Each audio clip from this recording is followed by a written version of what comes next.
Welcome and thank you for joining Live Conversations. This is a program from the stable of Maritime TV Africa, where we engage experts and stakeholders around the world in discussions on policies, development, and events within the maritime blue economy in Africa. My name is Ezine Azuna. I'm your host, and together with me to facilitate the French translation is our own dear Ifoma Wagbogo. Bonjour, Ifoma. Good to see you this morning.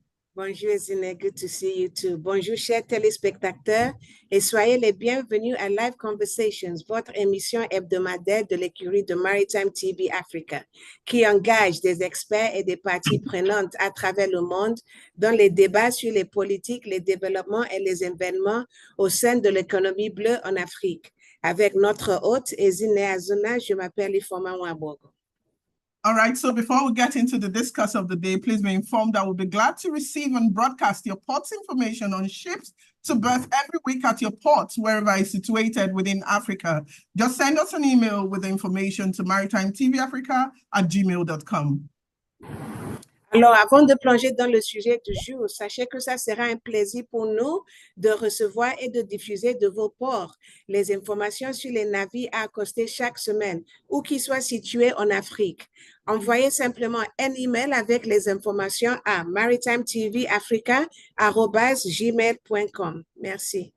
Would also be very glad if you would take a second right now to repost or share this live broadcast. Do invite someone to join this very important conversation. Also remember to follow us on all social media handles at Maritime TV Africa. Would also be glad to get your feedback and thoughts on the discuss of the day. Drop your comments or ask your questions and we'll be sure to engage you.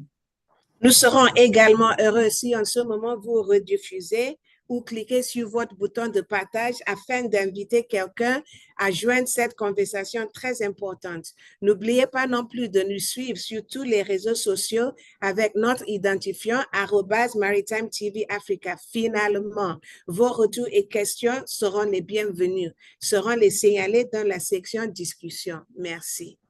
Now to the discuss of the day. China tops the countries of the world as the largest shipbuilding nation with advanced technology. This is followed by South Korea, Japan, Italy, Germany, United States, France, Philippines, Brazil, and Vietnam. The top three nations account for 93% of total shipbuilding globally.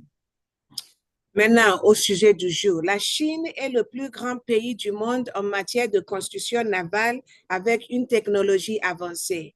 Viennent ensuite la Corée du Sud, le Japon, l'Italie, l'Allemagne, les États-Unis, la France, les Philippines, le Brésil et le Vietnam.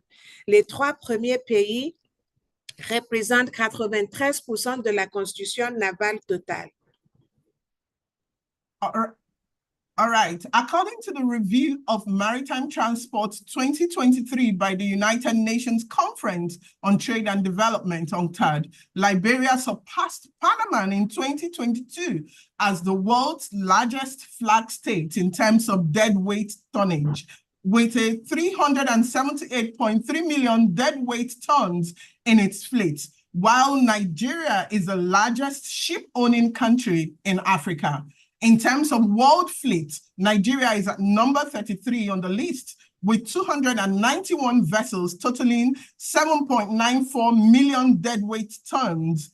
In terms of vessel value, Nigerian-owned vessels were put at number 30 with a 0.56 share of the world's fleet value. Alors, selon le revue de Maritime Transport sur le rapport de 2023, de la Conférence des Nations Unies sur le commerce et le développement, la CNUSED, portant sur l'examen du transport maritime, le Libéria a dépassé le Panama en 2022 en tant qu'État du pavillon le plus important au monde en termes de tonnage de port en lourd, avec 378,3 millions de poids propres dans sa flotte, alors que le Nigeria est le plus grand pays armateur d'Afrique. En termes de flotte mondiale, le Nigeria est au 33e rang sur la liste, avec 291 navires, totalisant 7,9 millions de tonnes de port en lourd. En termes de valeur de navires, les navires nigériens occupaient la 30e place avec une part de 0,5 de la valeur de la flotte mondiale. The report also says that the African Continental Free Trade Area AfCFTA agreement is expected to increase intra-African freight by 28% and demand for maritime freight by 62%, with several shipyards littered within maritime states.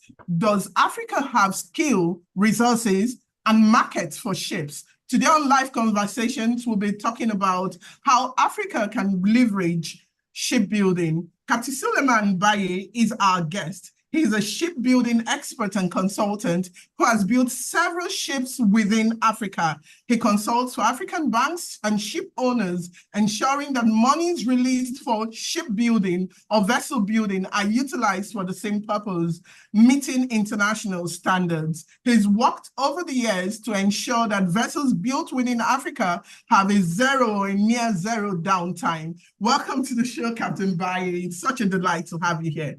Thank you for joining us. Le rapport indique également que l'accord sur la zone de libre-échange continentale africaine, la ZLECAf, devrait augmenter le fret intra-africain de 28% et demande de fret maritime de 62%. Avec plusieurs chantiers navals disséminés dans les États maritimes, l'Afrique a terre des compétences, des ressources et un marché pour le navire. Aujourd'hui, dans Live Conversations, nous discuterons de comment l'Afrique peut tirer parti de la construction navale. Le capitaine Souleymane Baïyee est notre invité aujourd'hui. C'est un expert et consultant en construction navale qui a construit plusieurs navires en Afrique. Il conseille des banques et les amateurs africains veillant à ce que les fonds débloqués pour la construction de navires soient utilisés à bon escient conformément aux normes internationales. Bienvenue sur notre plateau, Capitaine Baïyee. C'est un plaisir de vous avoir parmi nous. Welcome, sir. Thank you, Aziz.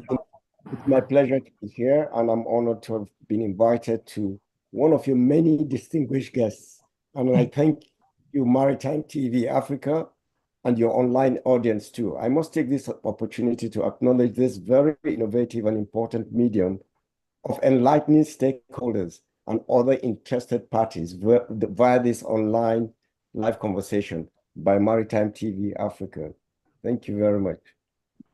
Merci, Etienne. C'est un plaisir pour moi d'être parmi votre invité distingué et je vous félicite d'avoir l'initiative d'avoir cette émission qui touche tout le monde de partout le monde en ligne.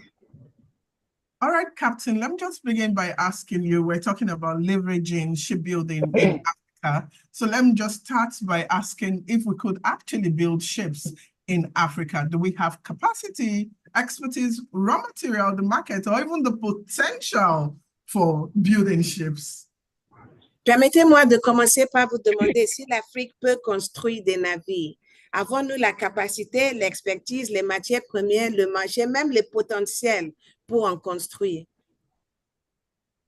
Thank you very much. Before I proceed with answering your questions, I think it's very important that we put this whole discussion into context, especially the statistics on ships.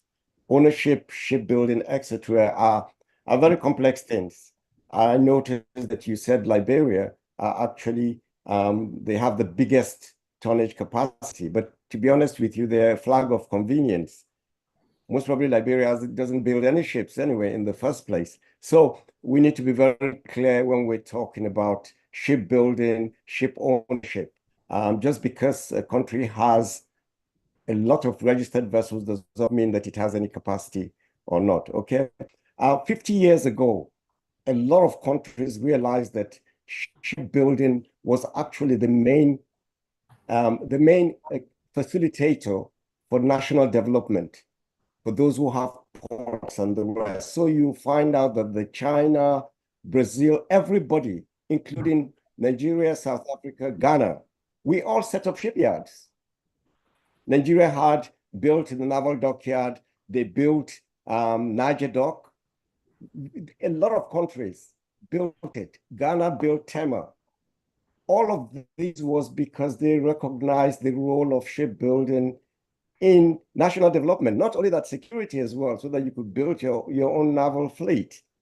Unfortunately for us, we started the process, but we did not leverage on it and continue. The other countries, South Korea started 50 years ago.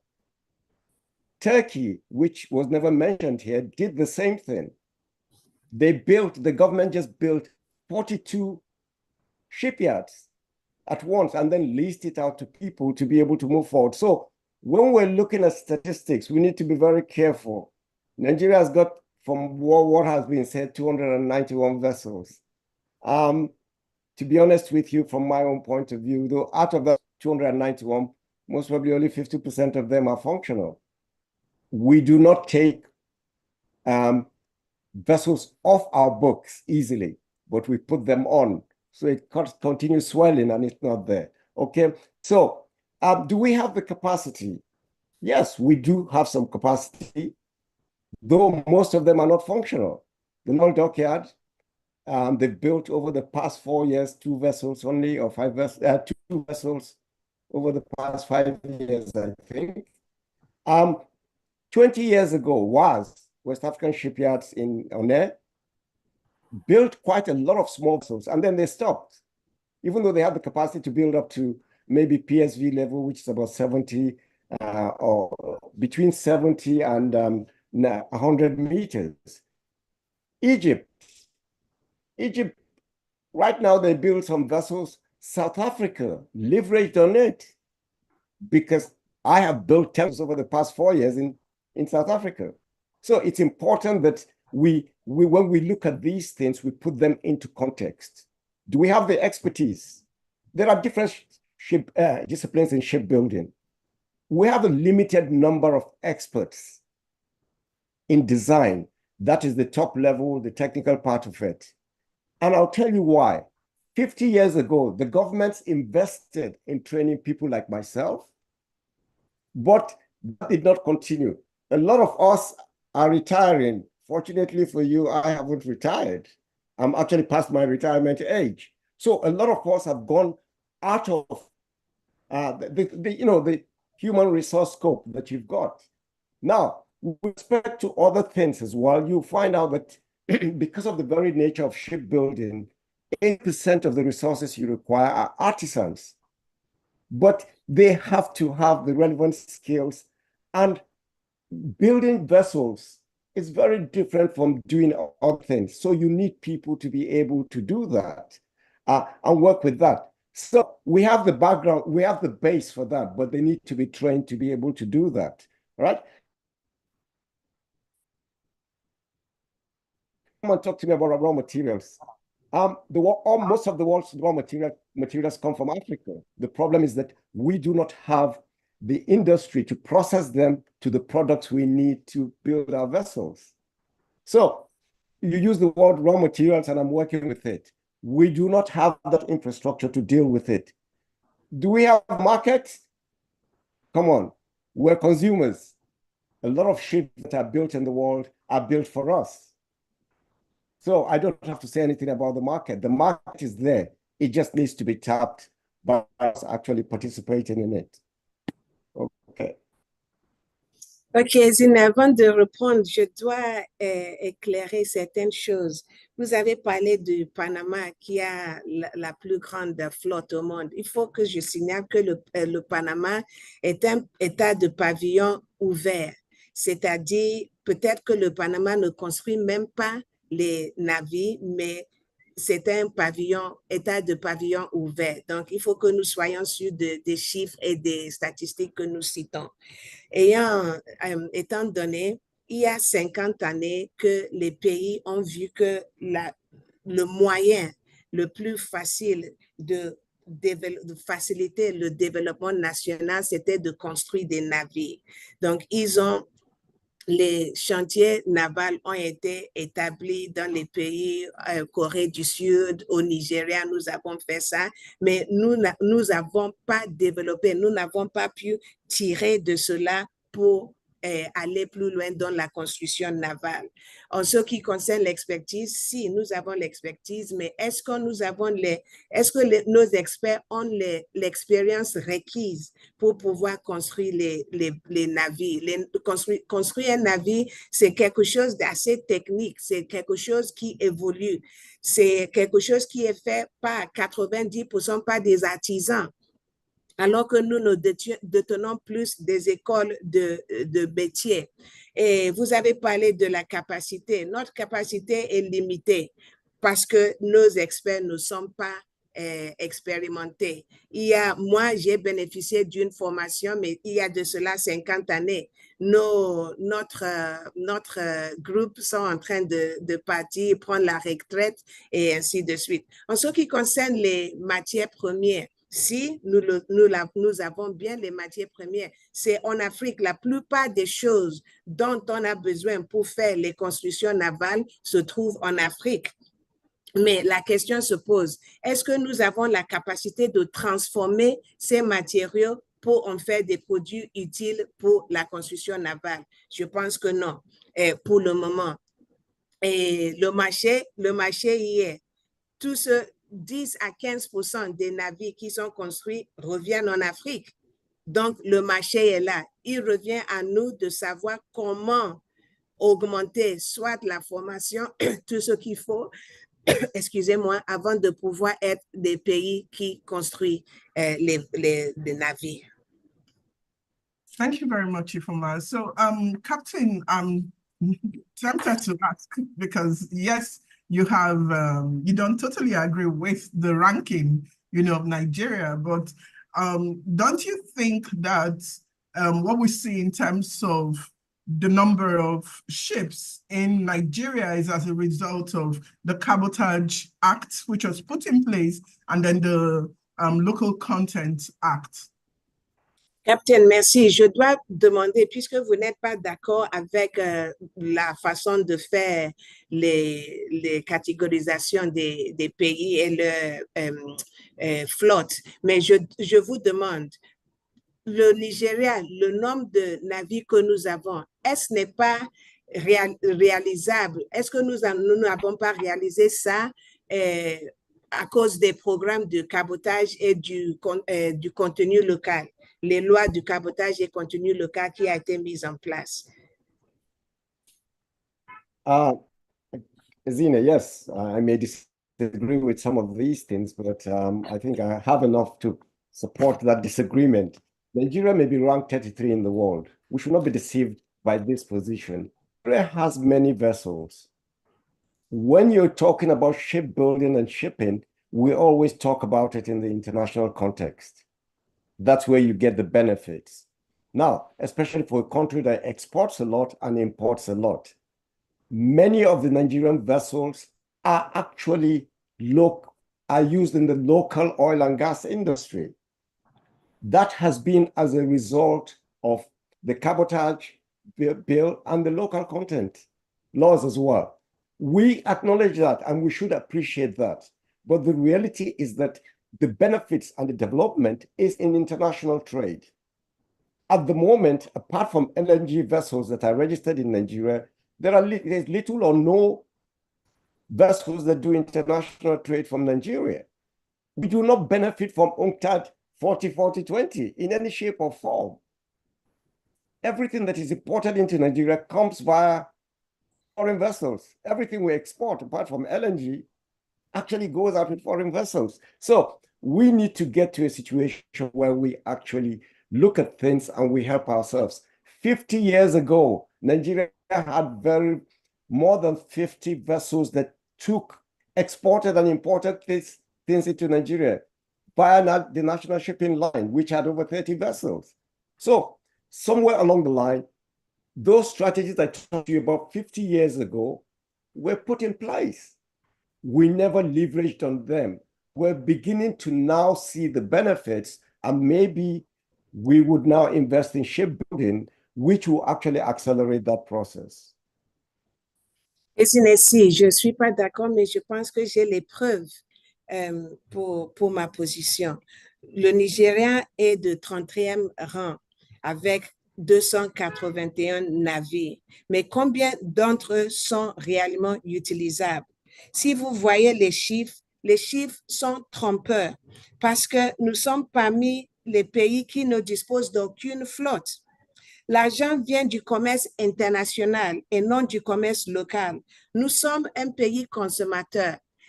À part les JNL, les navires JNL qui sont là, je ne pense pas que nous ayons des navires qui font de commerce international.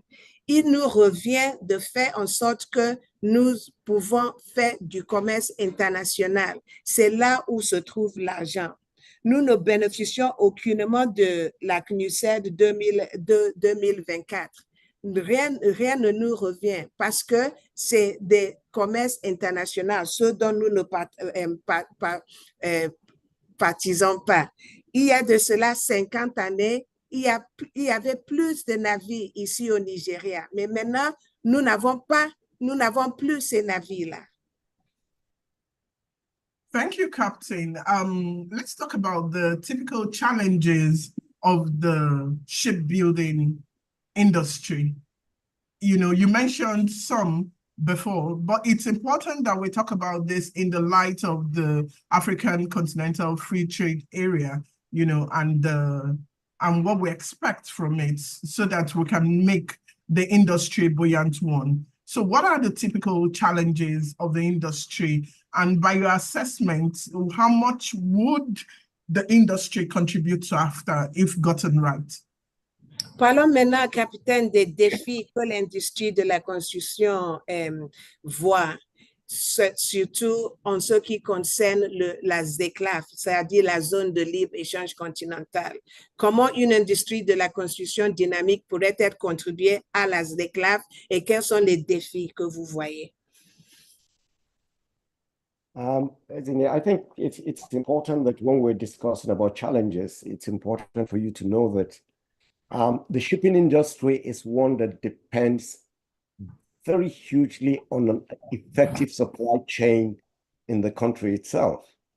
So if you take Nigeria as an example, or let's take Africa in general, at the moment, to set up a shipyard requires high capital investment. A lot of the countries that did it 50 years ago, the government did it. Today, it will be difficult for government to do it because of the challenges. So the issue of developing partnerships between government and the private sector is really that would ensure that the resources exist to be able to do that. The other thing as well is, like I said at the beginning, we have a poor supply chain infrastructure. The ease of doing business. Your materials come to the port. It will take you a month to clear it.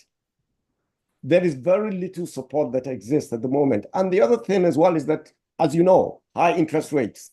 Anybody wants to go into it, makes it very difficult. It's cheaper for you to import. So, and not only that, I'm sorry to say this, but the international community itself makes it difficult for us because for you to start, you need a lot of the equipment from them. And most countries are very monopolistic. They don't want to lose that trade. We build a lot of vessels in South Africa, Singapore. There's a shipyard in Singapore where we built a lot of vessels. I talked to them about starting in Nigeria. They were not interested because if we started in Nigeria, they would lose all that business. And so they're not interested in moving forward with us. Now, with respect to the free trade zone in Africa, let me say this to you. Forget about the international trade. When I talk about international trade, I'm actually talking about regional trade. Because from regional trade, you grow to the intercontinental trade. Nigeria is in a good position because we've developed some infrastructure for our local trade, which is the vessels we're using now. The next type of vessels we need to build are smaller vessels because the demand trade between our various countries are small parcels. They're not big parcels, so we can start with that. And I'll tell you this, at the moment, there is nothing that moves between Cameroon, Ghana, and Nigeria, or even to South Africa, yes, because they put them in containers and they come across. But for the significantly smaller developing countries in Africa, if you have small vessels, you can take them anywhere. Today, nothing moves. I would say this to you, to take 30 tons of cement, which is a trailer, from Nigeria to Ghana will take you 4 days. If you did it on a vessel, you could carry, if you built a 1,000-ton vessel that could go to Accra, do you know how many trailers you're going to take on that? You're going to take over 30 trailers. It will take you only 1 day. So when we talk about it actually helping the free trade movement of things and people as well, the maritime sector is key to it. But nobody will build for you a 500-ton vessel in China and bring it to you. It will cost you too much. But if we start from that, we can actually build it. And the infrastructure, the cost required is very low. But the fact is that that supply chain must be put in place. The government must support us. And the reality is that most of the development that took place in China and the rest was driven by the maritime shipbuilding industry. South Korea, the phones you are using today were not being, they didn't produce from them, but they developed the skill base, which is actually part of what is being used in the maritime industry. In shipbuilding, they used that, they had the foundation and started going into other sectors. Okay, so that issue of it supporting the present Africa trade is a no-brainer. It's something that we must do because that is the bloodstream of that development. Nothing else will do it. Okay. OK. Pour citer les défis, je vais juste les citer. La communauté internationale ne nous aide pas puisqu'ils aiment monopoliser. S'ils font les choses, on leur demande de venir investir ici, ils ne veulent pas. Donc, ils veulent garder la monopolie. Ça, c'est un défi. Un autre défi, c'est le taux élevé d'intérêt que nous devrons subir si nous voulons emprunter de l'argent pour faire les choses. Un autre défi, c'est que quand il y a 50 années, les chantiers navals ont été construits, c'était fait par les gouvernements. Aujourd'hui, les gouvernements ne pouvaient plus supporter, subventionner les fonds de la manière. Donc, nous serons obligés de trouver les partenariats. Le plus grand défi, je peux dire, c'est le manque de chaîne d'approvisionnement que nous subissons en Afrique ici. Si nous voulons construire un navire ici, il va falloir tout amener ici avant de commencer. Donc, c'est le soutien d'infrastructure, le support de soutien, nous ne l'avons pas. En ce qui concerne la zone de libre-échange continentale africaine, quand je parle du commerce international, je veux dire commerce régional. Rien ne passe pour le moment. Nous n'avons pas la connectivité entre nous en Afrique pour pouvoir faire ça. Donc, la première des choses, c'est de construire les petits navires. Il ne nous sert à rien d'avoir les navires de 10 000 tonnes. Un navire de 1 000 tonnes qui puisse rentrer à Limbe, à Coco, partout comme ça, c'est ça dont nous avons besoin. Nous n'avons pas les navires pour faire les choses comme ça. Et si nous avons ça, ça va changer tout. Ça va favoriser le panafricanisme, ça va changer tout. Donc, la ZECLAF, c'est essentiel. Ça là, ça va sans dire. C'est ça qui va, vous imaginez si nous avons un petit navire qui va aller de Lagos à Accra. Par route, ça prend 4 jours. Mais en mer, dans une journée, c'est fait. Donc, il faut nécessairement que nous ayons ça. Captain, you believe a lot in, the African capability to build ships, and not just that, tailor-made ships, like they must be built for Africa. How about the issues of quality assurance? I know you speak a lot about redundancy. Would that be a sort of protective layer, for investment into shipbuilding? Captain, je sais que vous croyez beaucoup dans les Africains construisant leur navire pour eux-mêmes. Qu'en est-il de l'assurance qualité pour les navires construits? Vous avez aussi parlé beaucoup de la redondance. Est-ce que c'est une couche de support et de protection pour la construction navale? As in we must start thinking African. We must accept that we are Africans, we have our own way of doing things, our needs are different. Most of the design of vessels today were built for the other people, not us. So, as I mentioned earlier, we don't need to build a 20,000-ton vessel. Our needs are small packets. So, for us to develop our local trade, our interregional transport, we must identify what our needs are. The guy in Togo wants only 500 tons or 200 tons of something.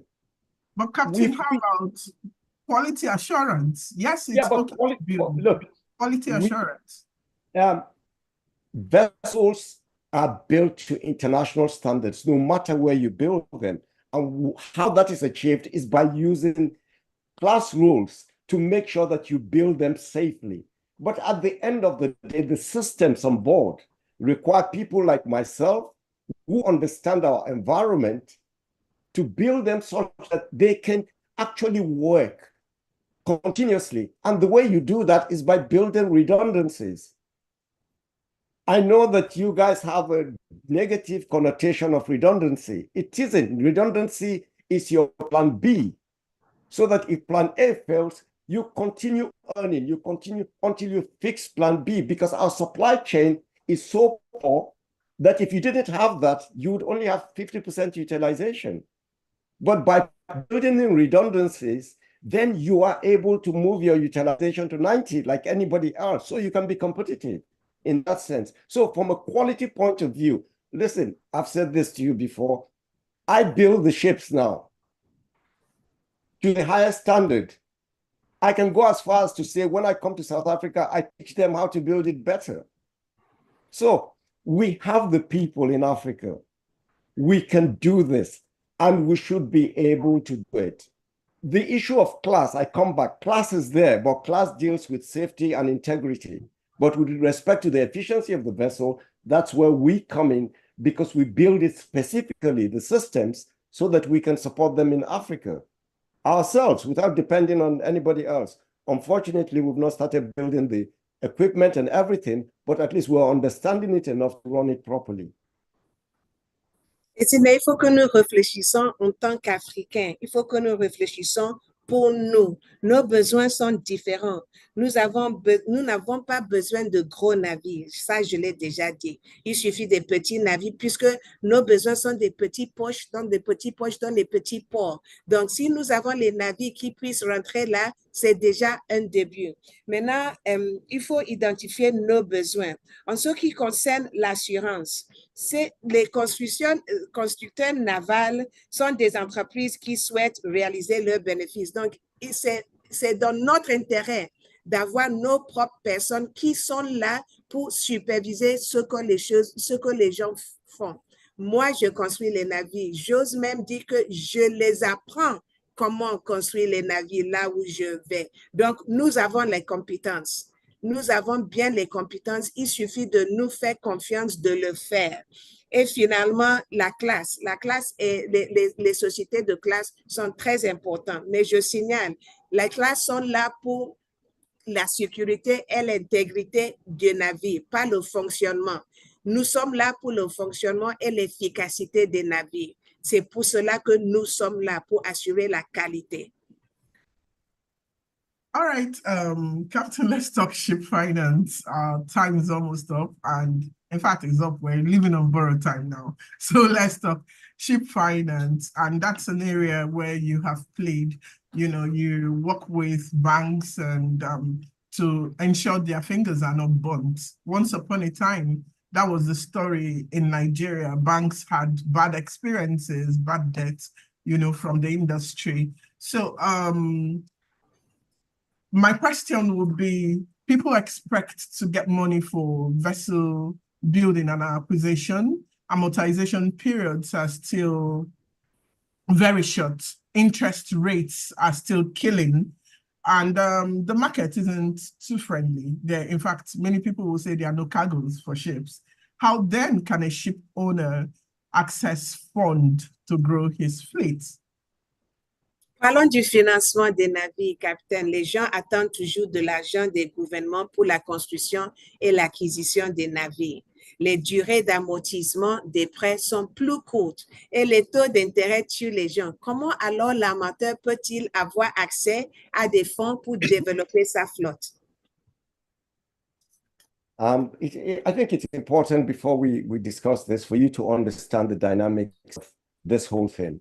You have an investor, somebody invests in an asset, which is the ship that is built. And that asset now goes to work based on the requirements of an end user to be able to pay off that investment, right? A lot of the time in the past in Nigeria, somebody will go and pick up a contract, come up, the specifications are in there of what is needed by the end user. They take it to the bank looks at it and multiplies whatever rate is in there by a figure. They say it's fine. And they give the person the money. The same bank, if you want to take, instead of a $20 million vessel, you come with a $1 million building, will require a naval architect to be given, to be put on the project, a civil engineer, a quantity surveyor. They will have 5 different disciplines. But you're giving $20 million for a vessel and you do not contact a single person from the marine industry. And that was why they got their fingers burnt. Even up till now, we're doing the same thing. But I got involved in this about 10, 15 years ago because fortunately for me, I met somebody from the bank. And then I actually told them the dynamics of this. Then they said, yes, you must be able to, first of all, ensure that you've got the right asset to meet the requirements of the end user.